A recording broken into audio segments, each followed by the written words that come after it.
नमस्कार, आप सभी का स्वागत है और आप देख रहे हैं यूट्यूब चैनल रीमेक एडुपात।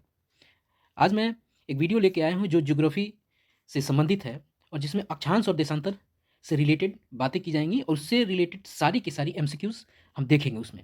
एमसीक्यूज़ की जगह हम लोग इसमें एक वन लाइनर देखेंगे और वन लाइनर से पूरे जितने भी क्वेश्चन बन सकते हैं अक्षांश और देशांतर के, उस सारी चीज़ों को देखेंगे।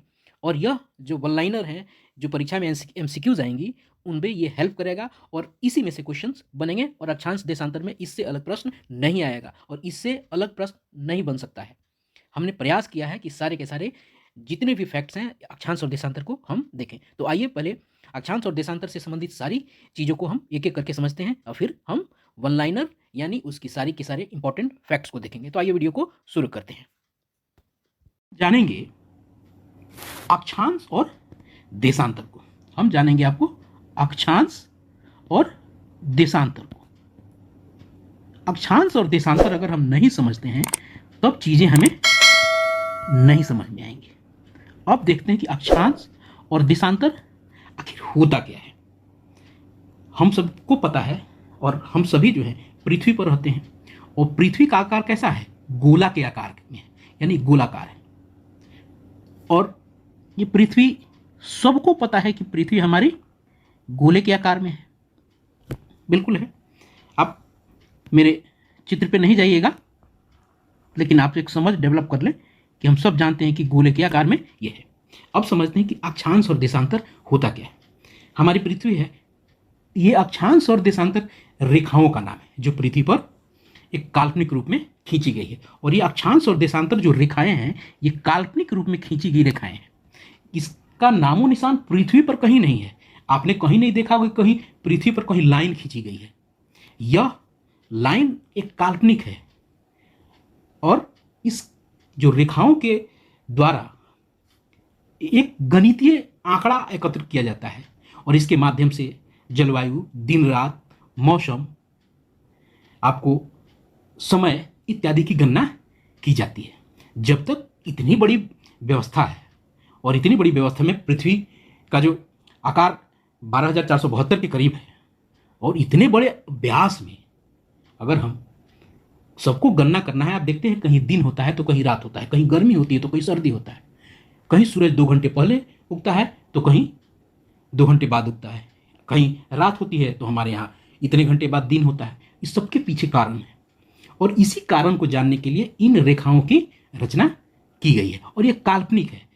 इसको मान के कि पृथ्वी का व्यास इतना है, इतनी दूरी है और इस पे कैसे कैसे क्या होगा, तो सूरज जो का प्रकाश इससे पड़ता है और पृथ्वी तो चूंकि आपको क्या कहती है, वो घूर्णन करती है, घूमती रहती है।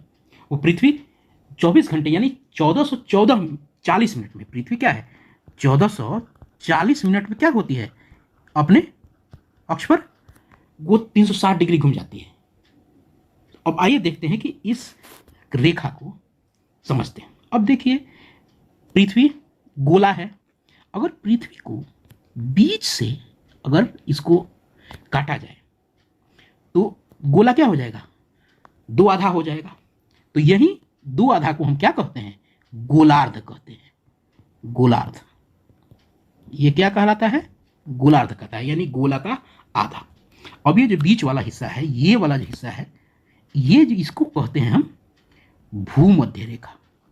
भूमध्य रेखा, भूमध्य रेखा ये कहलाता है। इसी को हम विषुवत रेखा भी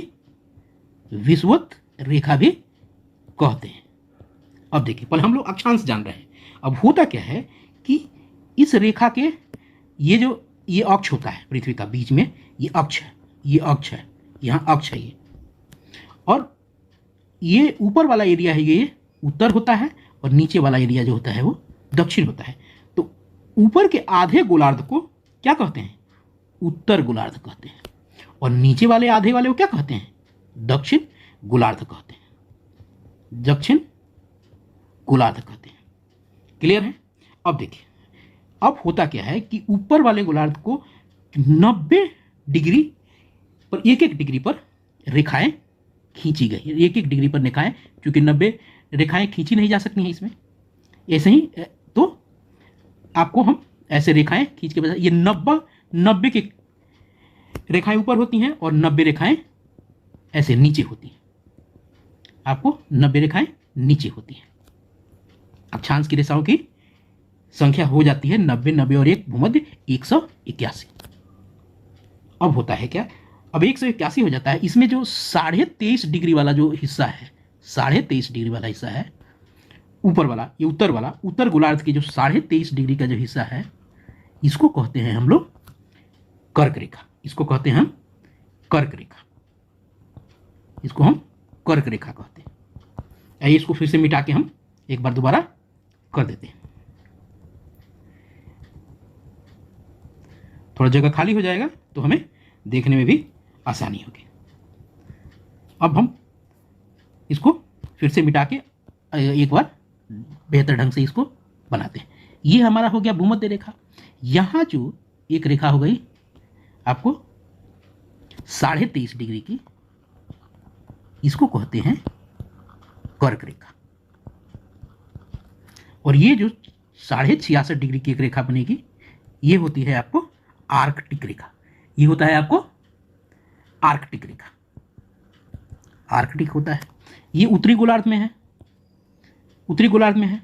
90 आपको पता है, 90 डिग्री, 90 रेखाएं ऊपर होती हैं, फिर 90 रेखाएं नीचे होती हैं। उसी तरह यहाँ 23.5 डिग्री वाला जो होगा वो कहलाता है आपको मकर रेखा। मकर रेखा। फिर 66.5 डिग्री वाला जो होता है वो कहलाता है अंटार्कटिक रेखा।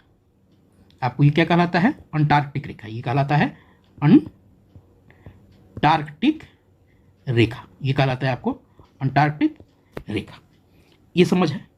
और इसी के कारण सारी व्यवस्था आपकी बनती है। दो भागों में ये भूमध्य रेखा बांटती है।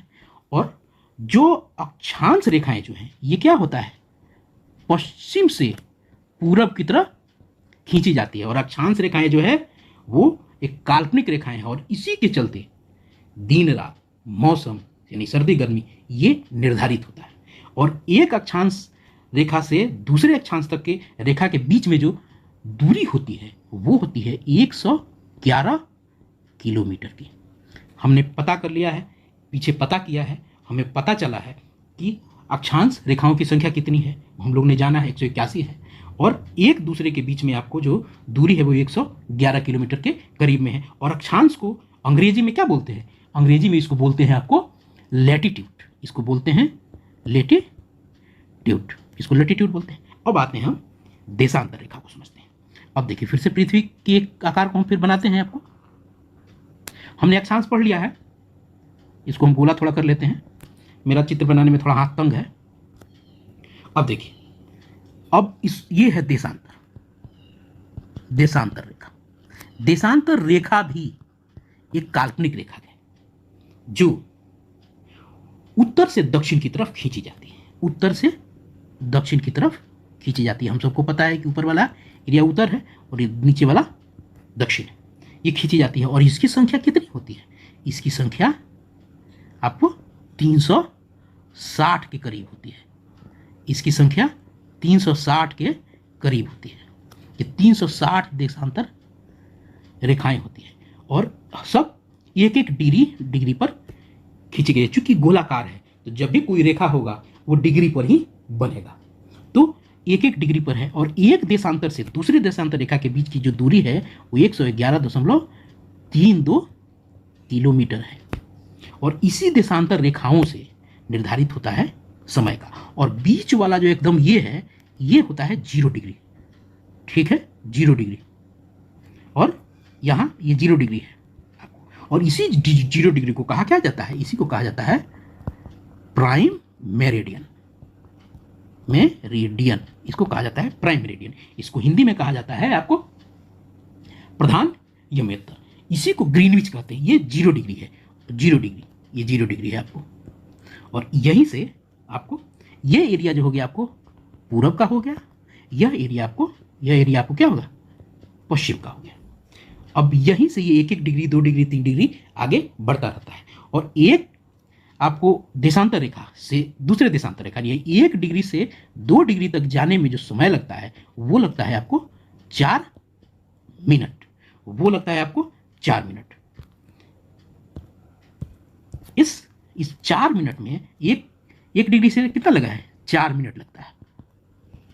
और इसी से आपको समय का निर्धारण होता है। अब इसी से पता चलता है कि कहीं आपको 2 बज रहा है तो और रात हो रही है तो हमारे यहाँ कुछ अलग हो रहा है। इंग्लैंड में वो ये जो आपको जो प्राइम मेरिडियन 0 डिग्री है, ये ग्रीनविच इंग्लैंड में है। ये रेखा, ये काल्पनिक रेखा वहाँ मानी गई है और उसी के अनुसार हम आगे सारे जगह समय का निर्धारण हम करते हैं। और हमारी जो निर्धारण है वो 82.5 डिग्री पर हम लोग हैं। तो 82.5 अगर इंग्लैंड में 1 बजता है तो हमारे यहाँ 5.5 घंटा हम लोग आगे रहते हैं। हमारे यहाँ 5:30 बजेगा, यानी 82.5 डिग्री, यानी 82.5 डिग्री होता है, उसमें 4 मिनट से गुना अगर कीजिएगा तो वही 5.5 घंटे के आएगा। यही है देशांतर और अक्षांश रेखाएं। एक बार और बता देते हैं, दोनों अक्षांश और देशांतर रेखाएं दोनों के दोनों एक काल्पनिक रेखाएं हैं जो पृथ्वी पर उनकी व्यास को और दूरी के आधार पर उसको बनाई गई है। और अक्षांश रेखाएं पश्चिम से पूरब की तरफ जो समानांतर खींची एक दूसरे से होती हैं और उन दोनों के बीच में 111 किलोमीटर का अंतर होता है और वो 181 में होता है जो पश्चिम से पूरब की तरफ खींची जाती हैं। उसी में 10.5 डिग्री को आप कर्क रेखा उत्तर वाले को कहते हैं, उस 66 डिग्री उत्तर अक्षांश रेखा को आप कहते हैं आर्कटिक। उसकी तरफ 23.5 डिग्री दक्षिण वाले रेखा को कहते हैं आप मकर रेखा। 66 डिग्री वाले दक्षिण वाले रेखा को कहते हैं आप अंटार्कटिक रेखा। और इसी के द्वारा, इसी के चलते दिन रात आपको मौसम, ये सब चीज़ निर्धारण होता है। इसी के चलते, इन्हीं सब चीज़ों के चलते दिन रात का समय से भी संबंध है और देशांतर रेखा से आके जुड़ता है। लेकिन मौसम, गर्मी, सर्दी, ये सब इस सब पे इसका प्रभाव पड़ता है। और देशांतर रेखा भी 360 देशांतर रेखाएं हैं जो पृथ्वी की पूरी चारों ओर 1-1 डिग्री के बढ़ते हुए क्रम में है, यानी 360 डिग्री में है, चारों तरफ है। 1 डिग्री से दूसरे डिग्री तक जाने में 4 मिनट का समय लगता है और 1 डिग्री से 2 डिग्री के बीच में जो अंतर है वो 111.32 किलोमीटर की रेखा है। जो 0 डिग्री आपको देशांतर रेखा है वो प्राइम मेरिडियन बोलते हैं, उसको ग्रीनविच मेरिडियन भी बोलते हैं और यह इंग्लैंड में निर्धारित है और वहीं से निर्धारित होकर आगे ये बढ़ती है। ये अक्षांश और देशांतर रेखा है। आइए इसको हम पृथ्वी के मैप पर और भारत को लेके इसको जानते हैं और देखते हैं क्या कैसे है। आइए देखते हैं। अब देखिए पृथ्वी के पर रखा हमने अभी कुछ देर पहले जाना अक्षांश और देशांतर को। आइए देखते हैं। अभी हम लोगों ने देखा ना कि ये 0 डिग्री, ये क्या है, ये वाली ये सब रेखाएं क्या है, ये अक्षांश है, अक्षांश है। और ये वाली जो दूरी है, रेखा जो है, ये क्या है, ये देशांतर है, देशांतर है। अब देखिए भारत की स्थिति कहाँ है, हम भारत की स्थिति समझते हैं पहले। ये 0 डिग्री, ये वाला ऊपर वाला तो उत्तर है, नीचे वाला, इससे नीचे वाला क्या है, दक्षिण है। इस साइड वाला पूरब। अगर इस देशांतर रेखा को देखें तो इधर पूरब हो जाएगा, इधर पश्चिम हो जाएगा। तो अगर इस तरीके से देखें तो हमारा भारत जो है कहाँ है, उत्तरी गोलार्ध में है, यानी इस गोला के ऊपर में, यानी उत्तरी गोलार्ध में है और पूर्वी देशांतर में है। देशांतर के किधर है, पूर्व में है, इस देशांतर के पूर्व में है। तो पूछा जाता है कि कहाँ है भारत, तो भारत उत्तरी गोलार्ध और पूर्वी देशांतर में पड़ता है। आइए अभी सबको हम थोड़ा समझते हैं। अब देखिए भारत की स्थिति जो है, आपको 0 डिग्री के ऊपर ये आपको यहाँ से ये होता है और यहाँ तक जाता है अक्षांश, यहाँ से लेके यानी 30 डिग्री के ऊपर तक जाता है और 45 डिग्री से कम है।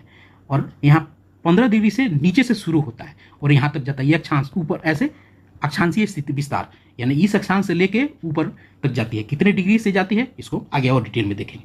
और उसके बाद देशांतरीय विस्तार देखें तो देखिए यहाँ अगर ऊपर आप आइए ऊपर देखते हैं, ये ऊपर रहा, देखिए भारत की स्थिति यहाँ ये लास्ट है हिसाब किताब। यहाँ से अगर ऊपर देखिएगा तो यहाँ से आपको ये दिखेगा, ये स्थिति जो है इस कोण इसमें है, ये आपको दे 60 से लेके 70 के ये इसके बीच में पड़ेगा और यहाँ से लेके और यहाँ फिर यहाँ तक इस गोले में पड़ रहा है। तो आपको इस गोले में पड़ रहा है तो ये 90 वाले में आ रहा है। तो यही हम, यानी ये देशांतरी विस्तार इस तरह से है। अब हम इसको और बड़े रूप में आगे देखते हैं तो पता चलते हैं कि कहाँ पड़ रहा है भारत है कहाँ। आइए देखते हैं अगले उसमें। अब देखिए हमने इसको बड़ा कर दिया। अब देखिए हम कुछ देर पहले हमने चर्चा किया था जी, इस तरह की ये रेखाएं ऐसे चल रही हैं तो क्या है, अक्षांश है। और जो ऐसे चल रही हैं ये क्या है, इस तरह से जो चल रही है ये है देशांतर। ये आपको ध्यान रखना है। अब देखिए, अब भारत की स्थिति को समझते हैं। भारत का जो अंतिम दक्षिण का ये है वो 8.8 डिग्री 4 मिनट से शुरू होता है इसका विस्तार। और हम अभी ऊपर की तरफ जाएंगे। चलिए हम क्या किधर जाएंगे, अक्षांश की तरफ। अक्षांश की तरफ हम लोग ऊपर की तरफ, यानी ये अक्षांश रेखा है ना, तो ऊपर की तरफ बढ़ रहे हैं। तो क्या अक्षांश कहाँ तक जा रही है, अब देखिए हम लोग यहाँ देखिए 36 से थोड़ा ऊपर, तो यहाँ कितना पे है, 37.37 डिग्री 6 मिनट तक विस्तार है। कितना अक्षांशीय विस्तार कितना हो गया भारत का, अक्षांशीय विस्तार जो है इसका 8.4 से लेके 37.6 तक। ऊपर गोलार्ध होता है, ऊपर रेखाएं कौन सी चलती हैं, आपको ऊपर रेखाएं चलती हैं अक्षांशीय रेखाएं। अब आते हैं इसका हम देशांतरी विस्तार देखने। भारत का देशांतरी विस्तार कैसे होता है, ऐसे आपको चलता है आपको। अब देखिए, अब हम इसको देखते हैं देशांतरी विस्तार। ये लाइन है देशांतरी। अब इसको देखिए, ये लाइन कौन सी है, जहां से भारत की ये लाइन है, ऊपर से हम देख लेंगे। ऊपर ये 72 है, ऊपर आइए, यहाँ होगा आपको 72 के करीब। तो यहाँ ये 72 से कम में पड़ा होगा, 72 से कम में होगा, 76 है। तो ये भारत का जो देशांतरीय विस्तार है, भारत का देशांतरीय विस्तार यहाँ से शुरू होता है 68.7 से लेके इस तरीके। चूंकि ऐसे ये देशांतरीय ऐसा ही नहीं चलता है इधर, चूंकि हम लोग पूरब में हैं और इधर पश्चिम है, ठीक है ना। तो आप यहाँ 97.25 तक इसका देशांतरीय विस्तार है और अक्षांशीय विस्तार इसका ऐसे है। ये विस्तार हमारा है और इसी के चलते ये सारी व्यवस्था, चूंकि गोलाकार है तो भारत का नक्शा जो है, और भारत जो है वो पृथ्वी पर इस तरह से गोला पे, जिस तरह से भारत उसके गोला की तरफ से ऐसे इस तरह से चिपकी है, और कहीं तिरछी रूप में किरणें पड़ती हैं, कहीं सीधी पड़ती हैं, और इसी से सर्दी गर्मी ये सब चीज़ें निर्धारित होती हैं। ये अक्षांश और देशांतर की व्यवस्था थी। सबको पता है कि अक्षांशीय जो है वो आपको किस तरह से चलती है, पश्चिम से पूरब रेखाएं खींची जाती हैं और देशांतरी रेखा ऐसे खींची जाती है। ये एरिया पूरब का है, ये एरिया पश्चिम का है, ऊपर वाला, इसके ऊपर वाला उत्तर का है, नीचे वाला दक्षिण का है। इसी तरह ये सारी अक्षांश और देशांतर है। आशा है आपको ये चीज़ें समझ में आई होंगी। चलिए आइए देखते हैं हम इंपॉर्टेंट फैक्ट्स को। विषुवत रेखा 0 डिग्री अक्षांश है। विषुवत रेखा जो होती है वो 0 डिग्री अक्षांश है। अभी हम लोगों ने समझा ना, तो उसमें अगर प्रश्न आते हैं कि विषुवत रेखा कितनी डिग्री अक्षांश है, चाहे विषुवत रेखा कितने डिग्री को कहते हैं, तो वहाँ प्रश्न में बन सकता है 0 डिग्री अक्षांश, 0 डिग्री देशांतर, ऐसा ही प्रश्न बनता है। तो हमें जानना है कि विषुवत रेखा जो है कितने डिग्री अक्षांश है, 0 डिग्री अक्षांश है। जैसे हम लोगों ने देखा ना, ये मान लीजिए पृथ्वी का एक आप प्रारूप है, तो ये जो इक्वेटर लाइन बीच में होती है ये कितने डिग्री की होती है ना, 0 डिग्री होती है ना, और ऊपर वाला नॉर्थ होता है और नीचे वाला साउथ होता है। क्लियर है, यही 0 डिग्री को क्या कहते हैं, इसको हम भूमध्य रेखा भी कहते हैं। ये इक्वेटर लाइन है, यानी आपको विषुवत रेखा है। क्लियर है, चलिए पीछे हम लोगों ने सारी चीज़ें समझा है, बस हम लोग इसको समराइज कर रहे हैं यहाँ। विषुवत रेखा को ही भूमध्य रेखा कहा जाता है। पृथ्वी के केंद्र से विषुवत रेखा को आधार मानकर खींची गई कोणीय दूरी को अक्षांश कहते हैं, यानी अक्षांश रेखाएं जो खींची जाती हैं तो विषुवत रेखा से कोणीय दूरी पर उसकी रेखा जो है वो खींची गई है, यही कह रहा है, उसको अक्षांश रेखाएं कहते हैं, यानी उसी के आपको समानांतर वो खींची जाती है, उसी के समानांतर। अक्षांश रेखाएं उत्तर और दक्षिण में 1 डिग्री के अंतराल पर खींची गई हैं। वो 1-1 डिग्री के अंतराल पर जो विषुवत रेखा के समांतर जो खींची गई हैं, 1-1 डिग्री खींची गई हैं। और कैसा है, उत्तरी गोलार्ध में वो 90 अक्षांश रेखाएं हैं, दक्षिणी गोलार्ध में 90 अक्षांश रेखाएं। तो पृथ्वी पर विषुवत रेखा को मिलाकर 181 अक्षांश रेखाएं। क्लियर है, ये प्रश्न बनता है कि उत्तरी गोलार्ध में कितने अक्षांश रेखाएं हैं, दक्षिणी गोलार्ध में कितनी अक्षांश रेखाएं हैं, और उसमें क्या करेगा, आपको ऑप्शन दे देगा। उसी तरह पूछ देगा कि कुल कितने अक्षांश रेखाएं हैं, तो आपको ऑप्शन दे देगा और आपको उत्तर चुनना होगा। चलिए क्लियर है, आइए आगे देखते हैं। सबसे लंबी अक्षांश रेखा क्या है, 0 डिग्री है, जो विषुवत रेखा होता है। पूछता है कि सबसे लंबी अक्षांश रेखा को क्या कहते हैं, ऑप्शन दे देगा आपको, कई सारी चीजें दे देगा, उसमें विषुवत रेखा दे देगा या भूमध्य रेखा दे देगा और कुछ और 2-3 ऑप्शन दे देगा। तो ये सबसे लंबी अक्षांश रेखा क्या होता है? 0 डिग्री होता है, और सबसे छोटी अक्षांश रेखा क्या होता है? वो 90 डिग्री होता है। यानी यहाँ जो होता है ना, यहाँ वाला वही 90 डिग्री, यहाँ पे 90 डिग्री, और ये कौन सा होता है? ये 0 डिग्री होता है। क्लियर है? चलिए, 23.5 डिग्री उत्तरी अक्षांश को कर्क रेखा कहते हैं। 23.5 डिग्री उत्तरी अक्षांश को कर्क रेखा कहते हैं, और वही 23.5 डिग्री दक्षिणी अक्षांश को क्या कहते हैं? मकर रेखा कहते हैं। इसको फिर से एक बार समझ लेते हैं। आपको ये इक्वेटर लाइन हो गया, तो यहाँ आगे ये 23.5 डिग्री, चूंकि ये नॉर्थ साइड है और नीचे भी 23.5 डिग्री चलती है, ये साउथ एरिया है, तो इस साउथ में जो होता है उसको मकर रेखा कहा जाता है, और जो नॉर्थ वाला होता है इसको हम ये कर्क वाला कहते हैं, ये वाला कर्क रेखा कहते हैं। क्लियर है? यही वो कह रहा है। भारत का अक्षांशीय विस्तार 8 डिग्री 4 मिनट नॉर्थ से 37 डिग्री 6 मिनट आपको नॉर्थ है। क्लियर है? चलिए आगे देखते हैं। देशांतर रेखा पृथ्वी पर उत्तरी ध्रुव से दक्षिणी ध्रुव तक खींची गई है। कहाँ से? उत्तरी ध्रुव से लेकर दक्षिणी ध्रुव तक ऐसे खींची गई है, यही बात वो कह रहे हैं। देशांतर रेखा प्रत्येक 1 डिग्री अंतराल पर जो जितने भी देशांतर रेखा खींची जाती हैं, सबके बीच में कितना अंतर होता है? आपको आप 1 डिग्री का अंतर होता है। हमने बताया ही कितना दूरी होता है, कितना समय लगता है, सारी बात हम लोगों ने जानी पहले। देशांतर रेखा जो है उसकी संख्या कितनी है? 360 है, यानी कुल 360 देशांतर रेखाएं हैं। एक देशांतर से दूसरे देशांतर तक जाने में कितना लगता है? 4 मिनट का समय लगता है। और लंदन के ग्रीनविच को 0 डिग्री देशांतर माना जाता है, इसी को 0 डिग्री माना जाता है। और इसको क्या कहा जाता है? इसी को कहा जाता है प्रधान याम्योत्तर रेखा या प्रधान मध्याह्न रेखा, इसको बोला जाता है। पूछता है प्रश्न कि प्रधान मध्याह्न रेखा या प्रधान याम्योत्तर रेखा कितने डिग्री देशांतर को माना जाता है, तो वहाँ लिख देगा, और लिख देगा 0 डिग्री देशांतर, 0 डिग्री अक्षांश, तो वहाँ कन्फ्यूज नहीं होना है। तो क्या करना है? 0 डिग्री देशांतर को। क्लियर है? आगे देखते हैं। प्रधान याम्योत्तर रेखा के पूर्व और पश्चिम में स्थित किसी स्थान की कोणीय दूरी को क्या कहते हैं? देशांतर कहते हैं। और वो कोणीय दूरी क्या कहलाती है? वो कोणीय दूरी आपको देशांतर कहलाती है। इसको हम हटा देते हैं। प्रधान याम्योत्तर के पूर्व और पश्चिम के स्थित किसी स्थान की कोणीय दूरी देशांतर कहलाती है। क्लियर है? देशांतर रेखा को याम्योत्तर रेखा भी कहते हैं। हम देशांतर रेखा नहीं बोल के उसको क्या बोल सकते हैं? याम्योत्तर रेखा भी बोल सकते हैं। इसका वो पर्यायवाची है। आगे देखते हैं। 180 डिग्री पूर्वी देशांतर और 180 डिग्री पश्चिमी देशांतर रेखा एक ही रेखा पर स्थित है, इसीलिए 360 बनता है, न कि 361, क्योंकि दोनों एक ही पर, जब चूंकि वो गोले में बनता है तो एक ही रेखा पे पूरी सर्किल बनती है, इसलिए वो 360 ही माना जाता है। और पृथ्वी अपने अक्ष पर 30.5 डिग्री झुकी हुई है। क्लियर है? चलिए यही था इस आपको अक्षांश और देशांतर रेखा से संबंधित बातें, और इससे संबंधित कोई भी प्रश्न आएगा तो ये छूटेगा नहीं। मैंने सारे प्रश्न को और एक एक फैक्ट को आपको टच करके और सारी चीज़ों को बताया है, और इससे प्रश्न आएगा ही। 1 से 2 प्रश्न इससे आने ही आने हैं, हो सकता है ज़्यादा भी आ जाए, लेकिन प्रश्न इससे आएंगे ही आएंगे। इसी तरह की वीडियो देखने के लिए मेरे साथ जुड़े रहिए, और जुड़ने के लिए यदि आपने चैनल को सब्सक्राइब नहीं किया है तो सब्सक्राइब कीजिए। यदि आपको अच्छा लगा है, मेरी मेहनत आपको लग रहा है कि आपके लिए यूज़फुल है, तो प्लीज़ लाइक करें और दोस्तों के साथ इसे शेयर करें। Thank you. जय हिंद।